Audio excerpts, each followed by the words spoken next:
Hey everybody, today I'm going to be talking about New York Fashion Week. I'm super excited to be telling you guys about my experiences. I'm also excited to be sharing with you all via video instead of just showing you guys pictures on my Instagram. So this year, you're going to be front row, second row, wherever I'm sitting, right there with me. So in the past 3 days, I've attended about 4 shows. The first show I attended was the School of Visual Arts, The Language of Fashion. This show was pretty unique in that it was a press conference, runway show, and it also featured the design aspect of typography. The runway show definitely offered a unique experience. There was a lot of artistic draping mixed in with more traditional silhouettes. There was an overall typography theme, meaning that each design featured different forms of typography. If you're unfamiliar with, it's pretty much just fonts, text. Now this graphic design wasn't just in the dresses themselves, it was also incorporated into the accessories, which I thought was very bold and fun. There were some models wearing money sign earrings. There was also a sign for and on rings, and also hashtags for necklaces. I honestly thought this was all hashtag fabulous. I loved how daring this show was. It definitely pushed the envelope, but if you're going to go to a show for New York Fashion Week, you're going to want to see that artistic aspect of it. The fusion of different artistic mediums at this show was phenomenal. There was also music included from the Philharmonic, which they also pointed out that music inspires fashion, fashion inspires music, and everything is interconnected. There's also a moving tribute to David Bowie.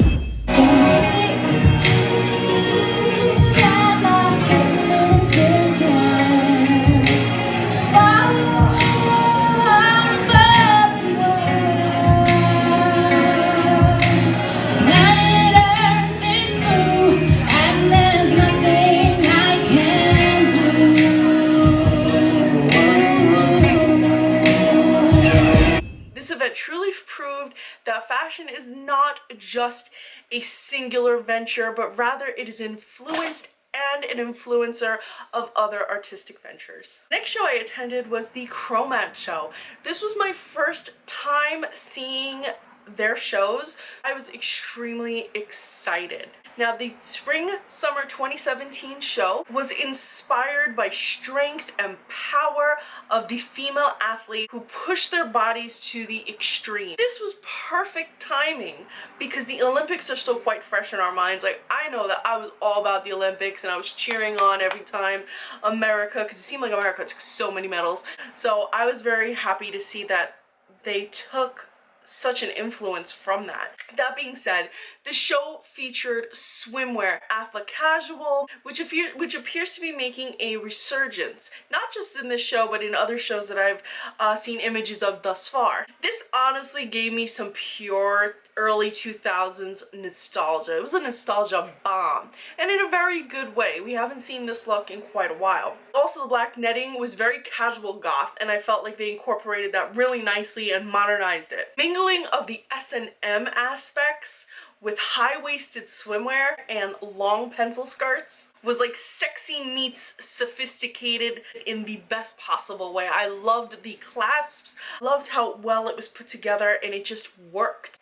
The range of models chosen was also very impressive. There was also a woman with an amputated leg, there was plus-size models, and there was a wide range of nationalities. This was a pleasant escape from the traditional lineup that we normally see at fashion shows. I also liked the color use of light blue, blacks, red, orange. They were very eye-catching. And to make some notes about the makeup, because you know I'm all about the makeup, there was a lot of graphic liner, bold lines, and I'll say that it was very runway. I'm not sure that we can translate that well to just everyday wear, but I'm definitely going to try, so stay tuned and you'll see me try to incorporate some makeup looks from Chromat into some of my future tutorials.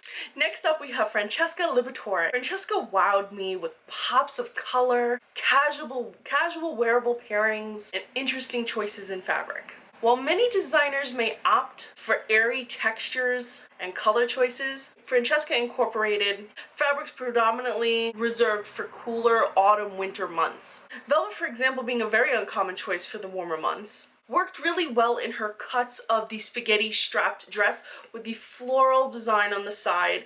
The color was also perfect for the summer months. You really don't see many velvet sundresses. There were also tasteful blazers and many looks with tied fabric belts, which helped to create a more feminine silhouette with more masculine cuts. So for example, using a fabric tie with a blazer will create a more feminine shape while in a menswear look. As for her more traditional choices, like the tan sleeveless trench coat, worked well mingled with the plaid and the graphic tees. Her fabric shades of olive, reds paired with purple, and teal offered a truly artistic display in this show.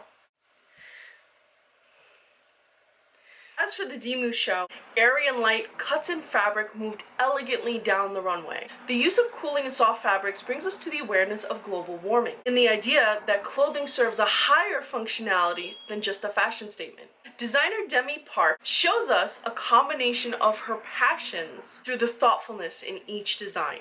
She has also incorporated the aspect of her art into the design of this collection, which features patchwork patterns from her original paintings. There's a thoughtful use of layers, draping, and texture that allows these designs to have a gender-fluid, multi-dimensional, structured, masculine, yet soft and flowy, airy, feminine look. There is definitely a very smooth spring feel to this collection. We're approaching fall here in New York City, and I kind of wish it was spring already because I would love to be wearing these flowing and airy designs. The shades that were featured were traditional, black, white, denim, and also some subdued grays. One of the most fun shows that I've been to this season was the Vicky Zhang show.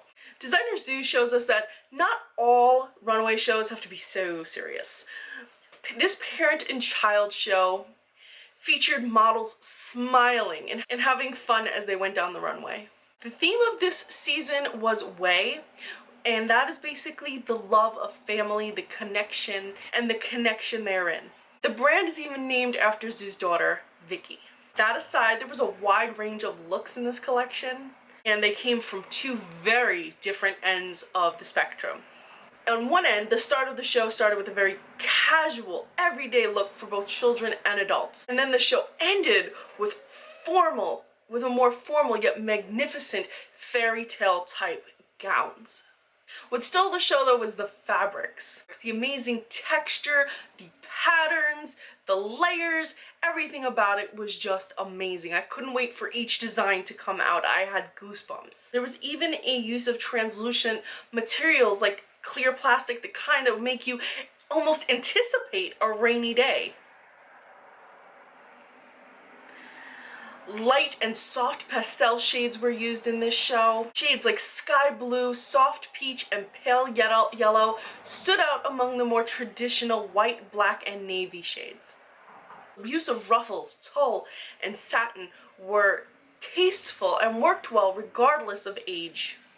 The cuts translated perfectly, and the details on the shoes, absolutely lovely. So guys, I hope you enjoyed this quick video on the different designers I've seen so far, and stay tuned for a part 2, which I will be showing you guys in a few days after I've seen a few more shows.